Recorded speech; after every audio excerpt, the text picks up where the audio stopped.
Supreme court का कोई retired जज ये कहे कि चाहे भारी कीमत चुकानी पड़े लेकिन बोलने की आजादी की रक्षा करनी होगी क्योंकि भारत में लोकतंत्र के खत्म होने का खतरा है, तो क्या इस चेतावनी को गंभीरता से लेना चाहिए या सिर्फ निजी राय मान करके छोड़ देना चाहिए?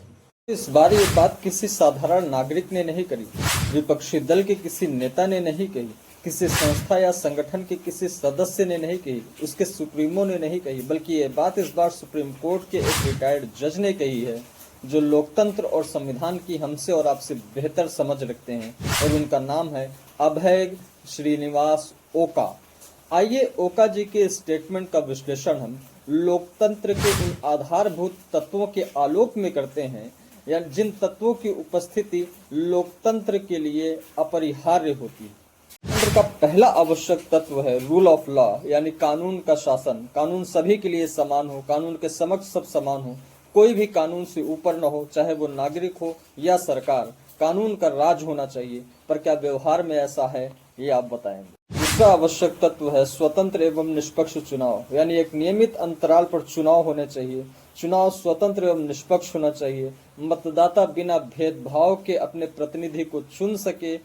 क्या ऐसा हो पा रहा है? हमारे यहाँ हर इलेक्शन विवादों से भरा होता है। कहीं ईवीएम टेम्परिंग को लेकर के विवाद होता है, कहीं मतदाताओं का नाम मतदाता सूची से काटे जाने का विवाद एसआईआर के रूप में होता है, कहीं पर चुनाव के परिणाम में छेड़छाड़ हुई है, इसको लेकर के विवाद होता है। चुनाव आयोग को संदेह की नजर से देखा जाता है।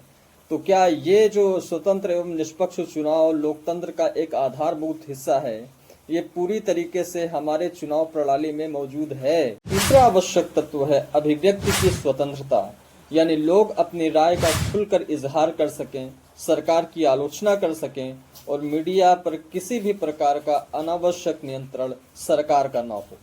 चौथा आवश्यक तत्व है न्यायपालिका की स्वतंत्रता, यानी न्यायपालिका को सरकार से स्वतंत्र होना चाहिए लोकतंत्र में, और नागरिकों के मौलिक अधिकारों की रक्षा करनी चाहिए न्यायपालिका को सरकार के असंवैधानिक कार्यों पर रोक लगानी चाहिए। उनका पांचवा आवश्यक तत्व है, जो कि आवश्यक में भी आवश्यक है, वो है मौलिक अधिकारों की रक्षा, जिन्हें मानव अधिकार भी कहा जाता है, जैसे समानता का अधिकार, स्वतंत्रता का अधिकार, जिसमें धार्मिक स्वतंत्रता का अधिकार भी सम्मिलित है, संवैधानिक उपचारों का अधिकार। इस तरीके के अधिकार जिनको मौलिक अधिकार कहा गया है, इनकी रक्षा होनी चाहिए लोकतांत्रिक शासन व्यवस्था में। लोकतंत्र का छठा बहुत ही महत्वपूर्ण आवश्यक तत्व है, वो है स्वतंत्र एवं निष्पक्ष मीडिया का होना, यानी मीडिया ऐसी हो जो सत्ता से सवाल करे, जनता तक सही एवं निष्पक्ष जानकारी पहुंचाए, वो किसी प्रकार के सांप्रदायिक या सामुदायिक भावना को भड़काए नहीं, और वो भयमुक्त होकर के काम करे, सरकार से तीखे सवाल करे। सातवां आवश्यक तत्व है शांतिपूर्ण विरोध का अधिकार, यानी नागरिक सरकार से अपनी असहमति व्यक्त करने के लिए शांतिपूर्ण तरीके से धरना, प्रदर्शन, रैलियां कर सकें, ये अधिकार नागरिकों को प्राप्त होना चाहिए लोकतंत्र में। आठवां आवश्यक तत्व है सत्ता की जवाबदेही, सत्ता का उत्तरदायित्व, यानी सत्ता को जनता के प्रति और संसद के प्रति जवाबदेह होना चाहिए। सरकार के कामों की आलोचना और समीक्षा संभव होनी चाहिए। इसका नवा आवश्यक तत्व है शक्ति का पृथक्करण, यानी पावर ऑफ सेपरेशन, यानी विधायिका, कार्यपालिका, न्यायपालिका तीनों न केवल एक दूसरे से स्वतंत्र हों, बल्कि तीनों का एक दूसरे के ऊपर नियंत्रण होना चाहिए। किसी भी एक संस्था के पास असीमित शक्ति लोकतंत्र में नहीं होनी चाहिए। 10वां आवश्यक तत्व है बहुलवाद और सहिष्णुता, यानी लोकतंत्र में विभिन्न जाति, विभिन्न धर्म, विभिन्न समुदाय, विभिन्न संस्कृति, विभिन्न भाषा, विभिन्न विचार के लोगों का सम्मान होना चाहिए। लोकतंत्र का 11वां आवश्यक तत्व है बहुदलीय राजनीतिक व्यवस्था, यानी वहां पर एक से अधिक राजनीतिक दल होने चाहिए, विपक्ष को अपने कार्य को करने की स्वतंत्रता होनी चाहिए, सत्ता का शांतिपूर्वक परिवर्तन संभव होना चाहिए। का 12वां और अंतिम आवश्यक तत्व यह है कि सरकार के कामकाज में पारदर्शिता होनी चाहिए और नागरिकों को सरकार के कामकाज की सूचना को प्राप्त करने का अधिकार होना चाहिए।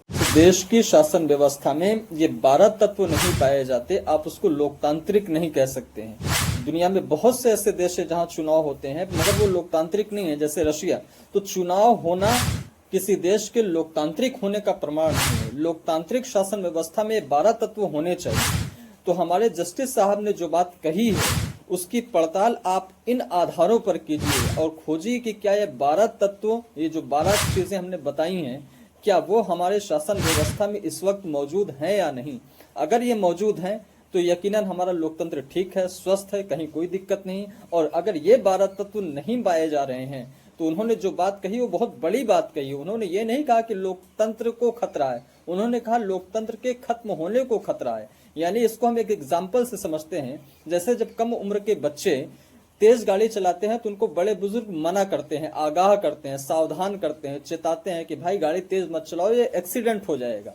लेकिन वो नहीं मानते जब और एक्सीडेंट हो जाता है तो फिर डॉक्टर ये कहता है कि अब इसकी जान को खतरा है, अब ऑपरेशन करें या ना करें। यानी अब सावधानी से बात दूर निकल गई है, अब तो जान पर बनाई है। तो अब जान को खतरा है, यानी खात्मे का खतरा है। तो उन्होंने ये नहीं कहा कि लोकतंत्र को खतरा है, उन्होंने कहा लोकतंत्र के खत्म होने का खतरा।